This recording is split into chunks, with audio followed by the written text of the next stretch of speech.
Well, racing fans are all revved up as the Formula One superstars hit the track at the Australian Grand Prix in Melbourne. Rain was the challenge this afternoon. Aston Martin's Fernando Alonso clocking the fastest lap during the second practice session. But all eyes are on hometown hero Oscar Piastri and whether he can bolster McLaren's fortunes. There's a lot of interest, of course, in him in this weekend, which is only natural being a Melbourneian home race. He's absorbing that, he's enjoying it, but obviously, when he gets in with a team and the helmet on, he's got to focus on his job. Well, former Formula One world champion Damon Hill has raced straight from Albert Park to join us now. Would you please welcome Damon? Did you genuinely race from the track to get here? No. I was picked up in a very sedate car. But they've had lots of action there at the track, so it's great because it's so much build-up, so it's great to see the cars out on the circuit. And how is the vibe today? It's fantastic. I don't think I've ever seen anything like it. There's so many people there. Unfortunately, they got wet at the end. They got rained on. It's all turned a bit chilly, but they got some action. You're sitting on the commentary desk, but when you see the track, do you just want to jump in a car? Not anymore, no. Actually, to be honest, I'm quite glad to be sitting in a nice, warm commentary box. But it is thrilling. I do get a buzz watching them drive. I sort of transfer. My mind seems to go into the cockpit somehow, and that hopefully, if I can communicate that to the people watching and listening, then I've done my job. Well, if you wouldn't mind transporting your mind into the minds of the Australian racers, that would really help us. Yes. Well, I don't know. Is it possible? I mean, they do mind transplants these days. But no, I'm keeping mine where it is, but it's brilliant to work with the team, and I've been so thrilled to be part of this team. It's extraordinary. I mean, they really have put on pulled out all the stops to put on a great show. Well, you get a buzz watching, the drivers go around the track at the moment. But what we love as sports fans here in Australia is a bit of buzz around our homegrown heroes. Oscar Piastri, not going great at McLaren right now. And when I say he's not going great, McLaren's not going great. Yeah. But is he a chance at all? Are McLaren a chance at all?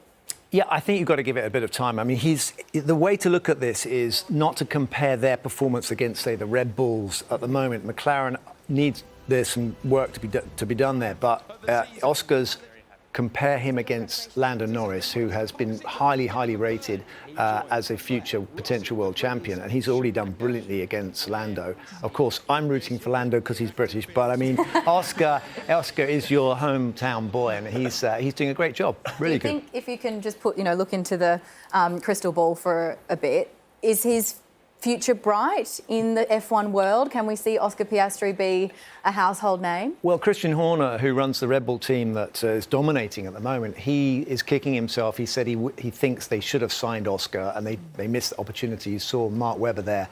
So Mark is managing him. He's got the experience, the knowledge of Formula One, so he's in really good hands. So you were at the track today, and back in the day, you actually won this race in the Australian Grand Prix. A while ago. Yeah, I mean, but still, it counts. They might have changed the track a bit since then. But a little bit, when you look at the field for the weekend, who's your pick? Who's your pick? I think you can't. Obviously, you're very neutral, but I'm neutral. I'm trying to be. The Red Bull team have dominated, but thankfully, Sergio Perez. It was all going to be about Max Verstappen, but actually, he looked all over the place today. He was running off the road, and it looked a bit shaky. And Sergio did a good, solid job. So the two cars that dominate, there is potentially a rivalry between those two, but then Ferrari are there in the mix, and the Aston Martin team has suddenly popped up out of nowhere, and Fernando Alonso ended up at the head of the session that we just finished, and he's got an uncanny knack of taking opportunities when he finds them, and that's a great surprise for everyone. Damon, the Netflix series Drive to Survive has been a complete phenomenon. I think bringing in a lot of people that not necessarily motorsport fans. Are you seeing that translate into who turns up at the track?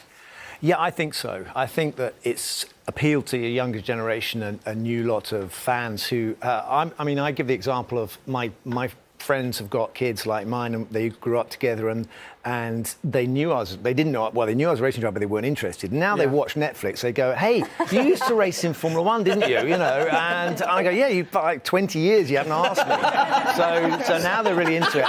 And I think it's something to do with Charles Leclerc and Carlos Sainz getting their shirt off. I think they think it's Love Island or something. I don't know. Are you seriously saying your kids' friends took no interest in you They were not the slightest bit of interest. It wasn't on their radar. Now I meet younger generation people who are into Formula One, and they literally go, I say, you know, I was an ex-Formula 1 world champion. They go, hey, have you watched Netflix? You know, it's like, well, yeah, but, you know, you're not quite getting this, are you? So, but it doesn't matter because they love the story. And there's a lot of swearing, so if there are young people out there wanting to watch it, then maybe ask your parents. It's the biggest soap opera. Do you ever actually get annoyed, though, by the sound of the cars? Because we can hear them all around the streets here, everywhere in Melbourne that you are. I do not. No, you love I do not. I love it. I love the noise. But we would like more noise from Formula 1 cars. They've got these special engines that are very ecologically friendly. You know, they're economical. Well, they're not economical. They cost a fortune. But I mean, you know what I'm saying?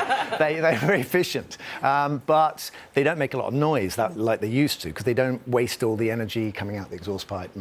So it doesn't make a big noise, unfortunately. But yeah, that's part of the appeal. I think in the old days when I was driving, I prefer the sound of my cars when I was racing. Well, you can catch all the coverage on 10 from tomorrow morning. The big race itself on Sunday at 3 p.m. And of course, a very big deal, Damon Hill. Yeah.